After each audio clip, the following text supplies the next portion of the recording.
Alright, what we're about to do, we're about to work on my fire truck.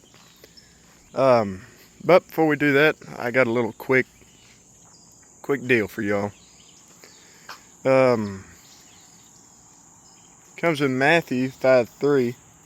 It's happy are those who know that they are spiritually poor. And, you know, it sounds like a really weird verse, you know, but I was thinking about it. You know, how can you be happy in that? And when you know that you're spiritually poor, like, you know you're not doing right, and you know it's hard to be helped, you're always trying to get better with the Lord, you know, and so there's happiness in that, and knowing that you're trying to do better.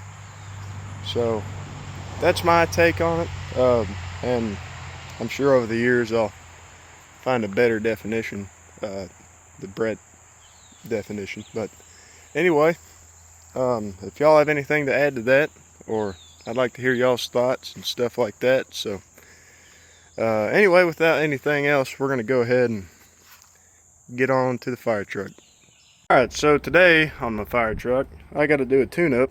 And what I mean by that, I'm going to replace the wires, I'm going to replace the cap, going to replace the rotor, spark plugs, and the coil, and also the connector that goes to it, because you can see that it's all funky and all that. After that, yeah, that's pretty much what I'm doing there. I'm going to give you sound on what it sounds like right now, and then we'll compare that to what it sounds like after I get done, because it's got a little miss in it, I think, and I think doing this little tune-up will fix that.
Yeah, that sounded pretty bad. So, it's got to be, I don't know, I'm not a professional, but I mean, it's got to be running off of like at least 7 cylinders. You know, it's a V8, so I don't really know. I'm going to find a place to set y'all up, and I think we're going to start, I think we'll start at the spark plugs and work our way backwards. Alright, so what it shows on this piece of paper right there, it says the spark plug gap needs to be 0.42 to 0.46, and this one we're going to go right in between. We're going to go right there. That should be 0.40 or 0.44, just about, and that'll be fine. So I'm going to go ahead and put this in the first slot, which would be, wait, no, this is 1, 2, 5. This one is 5 because Ford motors are backwards. For quite a while, but you can tell, of course that could just be thread compound, but you can tell it's running kind of lean now. I've done all kinds of adjustments on the carburetor, but I'm pretty sure it's running lean because of the it's missing. So I don't know, we'll see.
Alright, I got all my spark plugs changed out. I didn't show you this side because, I mean, there's just no room. Now we're going to go ahead and work on the lines. And I'm going to try to do one at a time. Maybe starting from the back, or I don't know, whichever one seems to be easier. I think if I think I'll start with up here and then work my way back. And instead of putting them on this one, I'm going to get my new one and just go ahead and put them on that one. That way whenever I get ready, I can just swap them out. I always get the ones with the brass little nibs on them. That way, I mean, they're just, I don't know. I feel like brass is a better option than stainless steel. I feel like it's easier to clean, but then again, I feel like that. I don't know if that's true or not.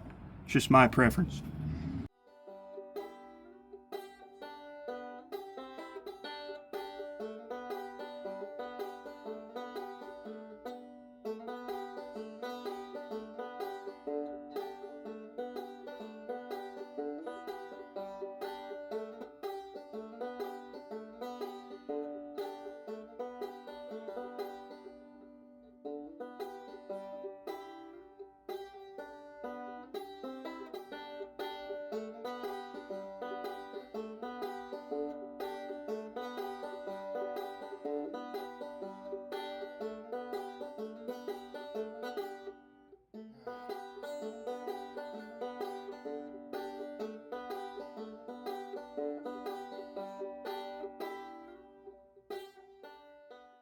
So I got that on this side. I'm going to go ahead and do this side, and I'll come back whenever I change the rotor out, or whenever I am going to replace that. Alright, so I got done with my spark plugs. I'm now going to replace the cap and the rotor. See, these are the stainless steel ones, and honestly it might be aluminum, but they just kind of get nasty and crappy like that. Anyway, all you do to change this side is you pull up on it, look at them, put it right back down. The only difference between these two is the new one is solid. Let's see. The new one is a solid piece. The one on the right is not, which is honestly a better way to go about it.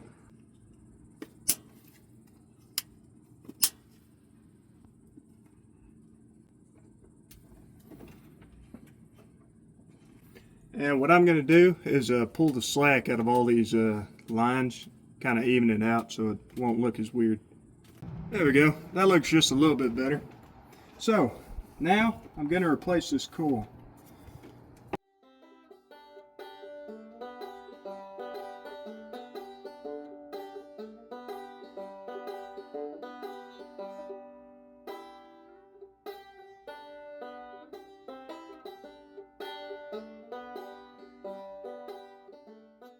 I was wondering why it wouldn't come off after I loosened that up. Then I found a nut or a bolt that actually cinches it down, so it's good to know. So if you're ever working on a 1984 fire truck with a 429 in it, just know, you know.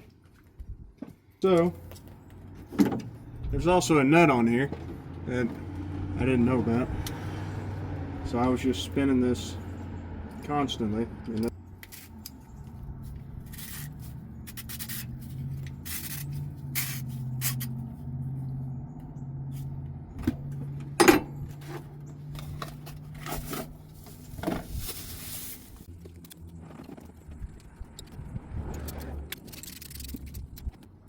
Alright, so I'm back and I've got crimps and stuff like that. So what I'm going to do, I got to wind this out. Be careful doing this. If you're doing this with a knife, you will cut yourself. If you're not careful, I've done it many times. And I've cut myself many times. So, you know, I don't know, a little bitty sacrifice for, I guess, convenience.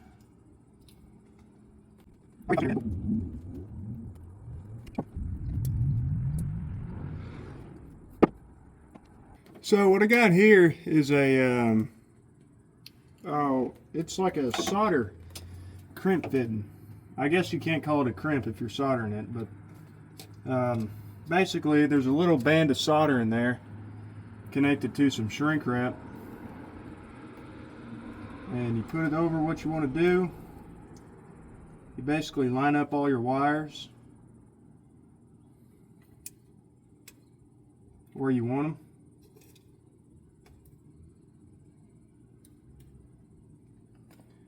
And then you take a lighter. If I usually use a heat gun, but I have no power out here, so you can use a lighter. Just make sure you get it, you know, kind of far away. That way you don't accidentally burn it. It takes longer to do, but it's a better way to do it.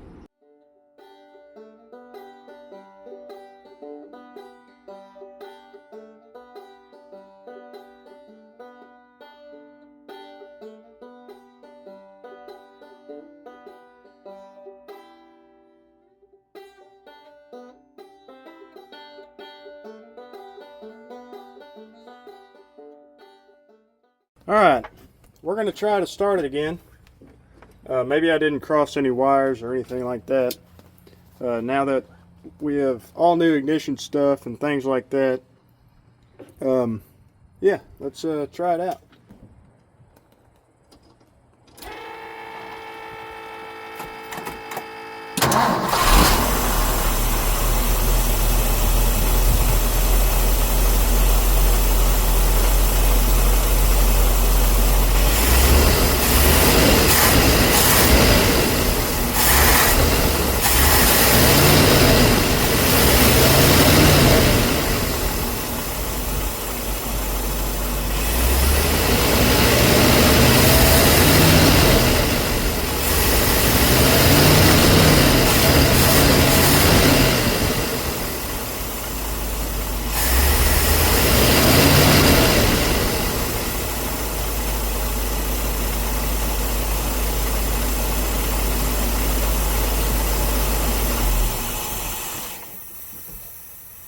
Aha! It sounds so much better, and it runs so much better, and it's not trying to pop and crackle and all that.